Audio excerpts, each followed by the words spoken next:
I'm right now on Elba 45, delivered in 2023. Behind me you have the fleet from Fountaine Pajot, ultra sailing Croatia. We're expecting a new Elba 45 coming in a few weeks for the season 2024. This Elba 45 will be equipped the same way as this one, and we think the Elba 45 is still the best model in the market for the bareboat charter.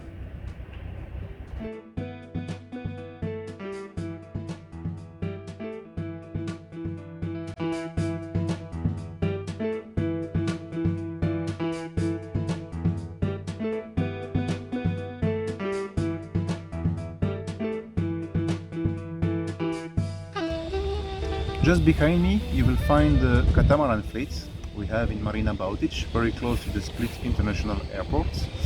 Right now we are in the winter time, so every boat needs to be completely maintained and prepared and cleaned for the next season.